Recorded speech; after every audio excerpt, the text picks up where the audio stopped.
कोई कस्टमर अगर online cab book करे, अपनी एप्लीकेशन के जरिए अगर कोई कैब बुक करें और कैब ड्राइवर एन मोमेंट पर उसकी राइड कैंसिल कर दे तो कस्टमर की झल्लाहट स्वाभाविक है। ओला और उबर का इस्तेमाल करने वाले लोगों को अक्सर कैब या बाइक बुक करते समय इस दिक्कत का सामना करना पड़ता रहा है। बुकिंग कंफर्म हो जाने के बाद कई ड्राइवर पिकअप लोकेशन पर पहुंचने से पहले ही यात्री का डेस्टिनेशन जानकर या पेमेंट का मोड पूछकर राइड कैंसिल करते रहे हैं, पर अब ऐसा नहीं होगा। App based ride hailing company Ola के दावों पर विश्वास करें तो अब ऐसा बिल्कुल नहीं होगा, क्योंकि कंपनी ने कैब बुकिंग का सिस्टम ही बदल दिया है। क्या किया है कंपनी ने? ओला ने अब अपने सिस्टम को अपग्रेड कर दिया है, जिससे अब कोई यूज़र जैसे ही कैब बुक करेगा तुरंत ड्राइवर को उसके डेस्टिनेशन की लोकेशन पता चल जाएगी। ओला का दावा है कि इससे फ़ायदा ये होगा कि यूज़र को इस सवाल का सामना ही नहीं करना पड़ेगा कि आप कहाँ जाएंगे, कैसे पेमेंट करेंगे, क्योंकि अब नया अपडेट पेमेंट की डिटेल भी ड्राइवर को दिखाएगा, जो कि ड्राइवर हमेशा से जानना चाहते हैं। इन शॉर्ट, ड्राइवर अब कस्टमर की राइड एक्सेप्ट करने से पहले उसकी ड्रॉप लोकेशन और पेमेंट का तरीका देख सकेंगे। मतलब साफ है कि ड्राइवर सभी डिटेल जानने के बाद ही आपकी राइड एक्सेप्ट करेगा। इसी फीचर के दम पर कंपनी दावा कर रही है कि इससे सारी समस्याओं का हल हो जाएगा और कस्टमर को कोई तकलीफ नहीं होगी। लिहाजा अब जान लेते हैं और ओला के दावों की पड़ताल भी कर लेते हैं कि इसमें कितना दम है और क्या वाकई में उसका यह नया फीचर कस्टमर्स और ड्राइवर की समस्याओं का समाधान करने के लिए काफ़ी है। क्या वाकई में यह सभी के लिए फ़ायदेमंद है? आज इन्हीं विषयों पर चर्चा करते हैं। साथ ही आज ग्राहकों से लेकर ड्राइवरों तक की सभी अड़चनों पर भी विस्तार से गौर करते हैं और जानते हैं कि कहीं ये ई कॉमर्स कंपनियां ही दोनों की समस्याओं का कारण तो नहीं है। इसलिए इस वीडियो को अंत तक ज़रूर देखें और इसे लाइक शेयर करने के अलावा चैनल को सब्सक्राइब भी ज़रूर करें। सबसे पहले जान लेते हैं कि फ़िलहाल तमाम शहरों में अब तक ओला की बुकिंग का सिस्टम क्या था और अब कंपनी ने इसमें नया बदलाव क्या किया है। तो अब तक की व्यवस्था में ओला कैब ड्राइवर को कस्टमर के डेस्टिनेशन की जानकारी तभी मिलती थी जब कस्टमर कार में आकर बैठ जाता था और वो ड्राइवर को OTP यानी वन टाइम पासवर्ड बताता था। उस वक्त जाकर ड्राइवर को पता चलता था कि उसे जाना कहाँ है। ऐसे में यदि वो लोकेशन ड्राइवर के पसंद की नहीं भी होती थी तब भी उसे मन मारकर कस्टमर को ले जाना पड़ता था। इसी समस्या से बचने के लिए अक्सर ड्राइवर्स कस्टमर से फ़ोन पर ही उनका डेस्टिनेशन पूछ लेते थे और उसकी पेमेंट का मोड भी जान लेते थे। अगर कस्टमर का डेस्टिनेशन उन्हें कंफर्टेबल नहीं लगता था या ट्रिप में ड्राइवर को मुनाफा नहीं दिखता था तो वे कस्टमर को पिक करने से इनकार कर देते थे, ट्रिप कैंसिल कर देते थे। कई बार तो यह भी देखा गया है कि कुछ ड्राइवर यह सवाल यात्री की लोकेशन पर पहुंच जाने के बाद करते थे और फिर मनचाहा जवाब नहीं मिलने पर राइड कैंसिल कर देते थे। इन्हीं कारणों से कई बार दोबारा और तिबारा बुकिंग करने और रद्द होने की स्थिति आ जाती थी। इसमें यात्री का इतना समय बर्बाद हो जाता था कि उसकी फ़्लाइट या ट्रेन छूटने की नौबत आ जाती थी। इससे कस्टमर का टाइम भी बर्बाद होता था, उसे दिक्कत भी होती थी और उससे झल्लाहट और कई बार लड़ाई झगड़ों का माहौल भी बनता था। इससे उकताकर जब कोई यात्री बुकिंग कैंसिल करता है तो तुरंत उसके खाते की कुछ राशि कट जाती है या अगली बुकिंग के बिल में जुड़ने के लिए तैयार हो जाती है। संक्षेप में कहें तो बुकिंग चाहे ड्राइवर रद्द करे या यात्री, अंततः नुकसान यात्री को ही होता है, क्योंकि उसे नए सिरे से बुकिंग करनी पड़ती है और पेनल्टी की रकम भी भरनी पड़ती है। कस्टमरों की इन समस्याओं और अधिकारों पर तो चर्चा हम आगे करेंगे ही, पर उससे पहले कंपनी और उनके पार्टनर ड्राइवरों का पक्ष समझ लेते हैं। ओला के CEO भाविश अग्रवाल मानते हैं कि ड्राइवर द्वारा राइड कैंसिल किया जाना मोबाइल ऐप आधारित इस पूरे उद्योग की बड़ी समस्या है। कंपनी इसे ख़त्म करना चाहती है, इसलिए उसने यह नया फीचर ऐड किया है। परंतु उनके इस कदम से भी क्या समस्या हल होती नज़र आ रही है? तो मामले को पूरी गहराई तक समझने के बाद लगता है कि उल्टे इससे समस्या के बढ़ने के ही आसार हैं। अब मनचाही लोकेशन और पेमेंट का मोड न होने पर कस्टमर को कैब मिलने में लंबा वक्त लग सकता है, क्योंकि ऐप बेस्ड कैब के अधिकांश ड्राइवर कैश पेमेंट और बेस्ट लोकेशन ही चाहते हैं, क्योंकि इसे लेकर उनकी अपनी समस्याएं हैं। ये समस्याएं क्या हैं, ये जानने के साथ साथ यह भी जान लीजिए कि ओला के दावों में कितना दम है। आज ओला दावा भले ही करे कि उसके नए अपग्रेड से राइड कैंसिलेशन समस्या का समाधान हो जाएगा, पर ऐसा तब तक नहीं होगा जब तक ओला और उबर जैसी कंपनियां अपने ड्राइवर पार्टनर्स की मजबूरियां नहीं समझती हैं। ऐप बेस्ड कैब बिजनेस में धीरे धीरे ड्राइवर्स पार्टनर की आमदनी कम होती जा रही है। इसलिए ड्राइवर्स पिछले कुछ सालों से इन कंपनियों से बेहद खफा हैं। ड्राइवरों का कहना है कि वर्ष 2013 तक ई कॉमर्स कंपनियां कोई कमीशन नहीं लेती थीं और ड्राइवर को पूरा पैसा मिलता था, लेकिन अब पिछले 7-8 सालों से चीज़ें काफ़ी बदल गई हैं। पहले कंपनी 5% तक कमीशन लेती थी, अब जो बढ़कर 15% और कुछ मामलों में 35% के लगभग भी है। कंपनी की नीतियां इसके लिए जिम्मेदार मानी जा रही हैं।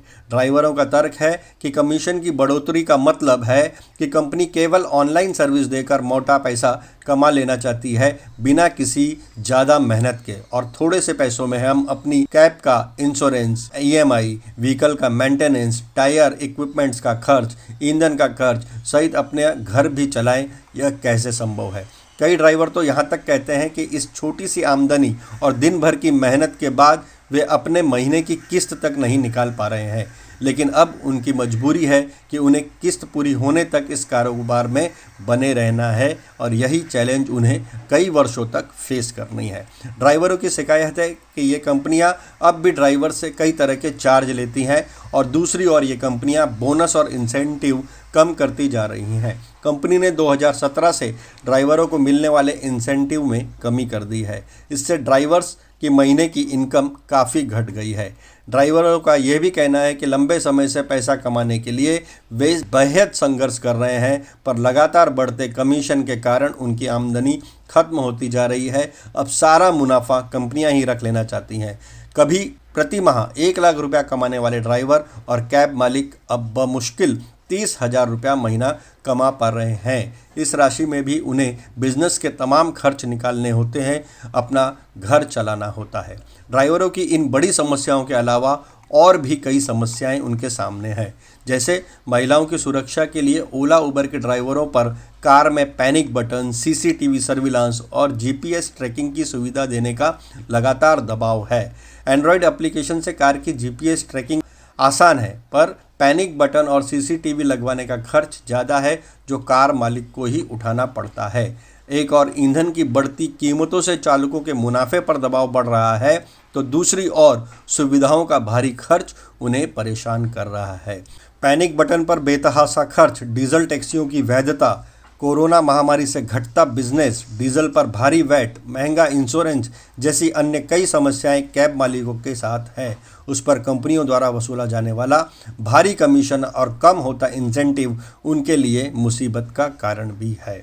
इसलिए कुछ ड्राइवर कहते हैं कि हम इस बिज़नेस में आकर फंस गए हैं। इन कंपनियों की आलोचना इसलिए भी होती है क्योंकि ये ड्राइवर्स को कर्मचारी नहीं मानती हैं या उन्हें कॉन्ट्रैक्ट के आधार पर रखती हैं। आपको बता दें कि केवल उबर या ओला के साथ यह समस्या नहीं है। ऑनलाइन सर्विस देने वाले स्विगी, जोमेटो, अर्बन कंपनी और अमेजन जैसी बड़ी ई कॉमर्स कंपनियों में काम करने वाले स्टाफ के साथ भी यही समस्या है। उनका कहना है कि ऑनलाइन कंपनियां उनका शोषण कर रही हैं। पूरी मेहनत वो करते हैं, पर कंपनी उनका हक मार रही है। कोई कंपनी लगातार कर्मचारियों का हक मारे तो उसका नतीजा मनमानी और नए जुगाड़ के तौर पर सामने आता है। कैब बिजनेस में भी परेशान ड्राइवर्स ही राइड कैंसिल करने और कैश पेमेंट को प्राथमिकता देने का विकल्प अपनाते हैं। देखने को तो यह भी मिला है कि कुछ शहरों में आप जैसे ही कैब में बैठेंगे, ड्राइवर आपसे रिक्वेस्ट करेगा कि आपको जाना कहाँ है, मैं आपको वहाँ छोड़ दूँगा, लेकिन आप इस ऐप पर अपनी राइड कैंसिल कर दें। ऐप में जो राशि दी गई है मुझे भी आप उतना ही पेमेंट करिएगा, लेकिन आप इसे कैंसिल कर दीजिए। ऐसा वो इसलिए करते हैं ताकि कंपनी की कमीशन का पैसा बच जाए, क्योंकि उन्हें प्रति राइड कंपनी को भुगतान करना पड़ता है। कार उनकी, उसमें पेट्रोल भी उनका, मेहनताना, डेप्रिसिएशन सब कुछ उनका, लेकिन कंपनी केवल ऑनलाइन सर्विस के लिए भारी चार्ज करती है। एक ड्राइवर का कहना है कि वो प्रति माह 10,000 रुपये से अधिक कमाई ऑनलाइन कैब बुकिंग सर्विस को देता है, क्योंकि जब भी आप ऑनलाइन कैब की सवारी लेकर भुगतान करते हैं तो कंपनी को कुछ प्रतिशत का कमीशन मिलता है और ड्राइवर कंपनी को इतना कमीशन नहीं देना चाहते हैं, इसलिए कस्टमर को राइड कैंसिल करने का निवेदन करते हैं।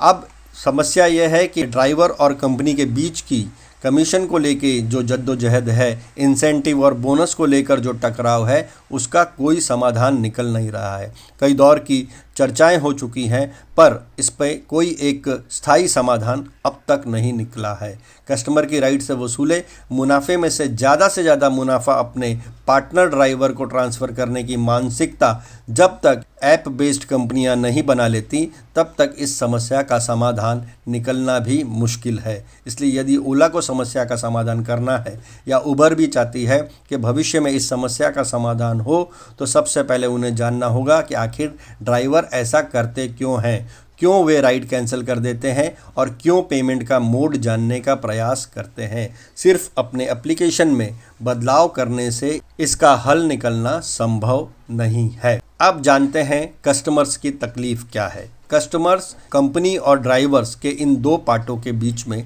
पिस रहे हैं। वे तमाम समस्याओं का कैंसलेशन और पेमेंट जैसे मोड का तो सामना कर ही रहे हैं, साथ ही साथ कुछ शहरों में दिन और रात में अलग अलग किराया यानी फ्लेक्सी बुकिंग की भी समस्या उनके सामने खड़ी है। कंपनियों पर मुनाफे का नशा हावी है। कुछ दिन पहले एक मामला सामने आया था जिसमें ड्राइवर ने अपनी मर्जी से बुकिंग कैंसिल की थी, पर पेनल्टी ग्राहक की अगली यात्रा में लग गई। जब ग्राहक ने इसकी शिकायत ओला से की तो ओला ने कहा कि चूंकि मामले को 1 महीना बीत गया है, इसलिए इस पर सुनवाई नहीं होगी और आपको पेनल्टी की रकम भरनी पड़ेगी। इसका सीधा सा अर्थ है कि ऐप आधारित कैब सेवा देने वाली कंपनियां कमाई का नया जरिया निकाल रही हैं। अगर आपने ओला की सेवा बुक की है और इसके ड्राइवर ने भी आपकी बुकिंग कैंसिल की है, तब भी ओला आपसे पेनल्टी लेगी। अगर आपने शिकायत करने में देरी की है तो ओला आपकी शिकायत भी नहीं सुनेगी। इस समस्या का समाधान क्या हो सकता है? इस समस्या के समाधान के लिए सरकार को चाहिए कि वो एक ट्राइब्यूनल की स्थापना करे, एक ऐसा मंच बने जो इस मामले से जुड़े विवादों का निराकरण भी करे और सभी पक्षों पर अंकुश भी लगाए। तभी इस समस्या का एक स्थायी समाधान संभव हो सकेगा। अब इसके अलावा आपके लिए जानना यह भी ज़रूरी है कि यदि ओला के ड्राइवर या कंपनी की किसी भी नीति से आपको शिकायत है तो वो शिकायत आप कैसे करें।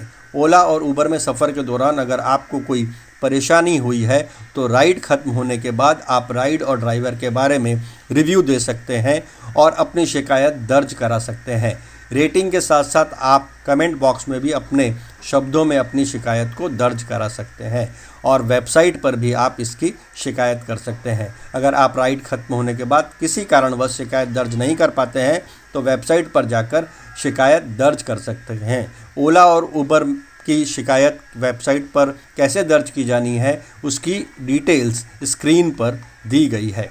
इसमें ड्राइवर्स की ओर से कैंसिल की गई राइड, कैंसिलेशन फ़ीस, किराया या फीस से वसूली से संबंधित शिकायत, ड्राइवर्स के व्यवहार को लेकर शिकायत, वाहन संबंधी शिकायत, दूसरी शिकायतें भी दर्ज की जा सकती हैं। शिकायत करने के तरीके के अलावा आपको अपने अधिकार भी जानना जरूरी है। तो इन अधिकारों में यदि ड्राइवर के नशे के होने की स्थिति में वो यात्रा निरस्त करता है या कैंसिल करता है तो आपको किसी भी प्रकार का भुगतान नहीं करना है। इसकी शिकायत आप कंपनी के अलावा पुलिस स्टेशन में भी कर सकते हैं। ड्राइवर के अभद्र आचरण की शिकायत टैक्सी नंबर एवं बुकिंग नंबर के आधार पर आप कॉल सेंटर में कर सकते हैं। कंपनी को ऐसे ड्राइवर के खिलाफ 24 घंटों के भीतर एक्शन लेना होता है। कोई भी कैब एजेंसी आपकी यात्रा सिर्फ इसलिए कैंसिल नहीं कर सकती क्योंकि आप शहर के आउटर में खड़े होकर बुकिंग करवा रहे हैं। आपको यह भी जानना बहुत ज़रूरी है। अब यह देखना भी दिलचस्प होगा कि क्या उबर इस तरह का कोई फंक्शन पेश करती है, क्योंकि राइड कैंसिल करने का मुद्दा केवल ओला तक ही सीमित नहीं है। उबर के भी ड्राइवर अक्सर ऐसा करते रहते हैं। तो कहीं ना कहीं ज़्यादा मुनाफा काटने के चक्कर में ओला और उबर जैसी कंपनियां खुद ही के लिए मुसीबत तो नहीं खड़ा कर रही हैं, यह सवाल भी सामने आता है। अब ओला दावा भले ही करे कि नए अपग्रेड से समस्या का समाधान हो जाएगा, पर ऐसा तब तक नहीं होगा जब तक ओला और उबर जैसी कंपनियां कस्टमर की राइड से वसूले मुनाफे से ज़्यादा अपने पार्टनर ड्राइवर को ट्रांसफ़र करने की मानसिकता नहीं बना लेती। इस बीच एक खबर और जानना आपके लिए ज़रूरी है। ओला और उबर के कस्टमर पर 1 जनवरी 2022 से एक और गाज गिरने वाली है। 1 जनवरी 2022 से ऑनलाइन कैब बुकिंग पर केंद्र सरकार ने प्रति सवारी 5% जीएसटी लगाने का फैसला किया है, जिसका काफ़ी विरोध हो रहा है और तर्क दिया जा रहा है कि इस तरह की नीति से सरकार के डिजिटलाइजेशन प्रोग्राम और ड्राइवर्स की कमाई दोनों पर प्रभाव पड़ेगा, इसलिए इस फैसले को त्याग देना चाहिए। केंद्र सरकार पहले सर्विस टैक्स की छूट देती थी, लेकिन कोविड-19 के बाद स्थिति सामान्य होने पर इस सुविधा को वापस ले लिया गया है, जिसके तहत कैब सेवाओं पर अब 5% का टैक्स लगेगा, लेकिन सड़क पर तत्काल ली जाने वाली ऑटो की सवारी जीएसटी से मुक्त रहेगी। तो हो सकता है कि अब भी जो ड्राइवर्स हैं वो सवारियों को राइड को कैंसिल करने का निवेदन करें और तत्काल सवारियां उठाकर जीएसटी से बचने का प्रयास करें। तो कुल मिलाकर ये जो तमाम मुद्दे हैं ये ड्राइवर्स को परेशान कर रहे हैं, उनकी कमाई पर प्रभाव डाल रहे हैं और इसके अलावा कमीशन, इंसेंटिव, बोनस और अब जीएसटी की समस्या ड्राइवर्स को तुरंत सवारी लेने पर ज़्यादा जोर डालने के लिए मजबूर कर रहे हैं। आपको ये मुद्दा कैसा लगा आप ज़रूर बताएं और कमेंट सेक्शन पर इसे कमेंट करने के अलावा जनहित में लोकहित में इस चैनल को सब्सक्राइब जरूर करें। धन्यवाद।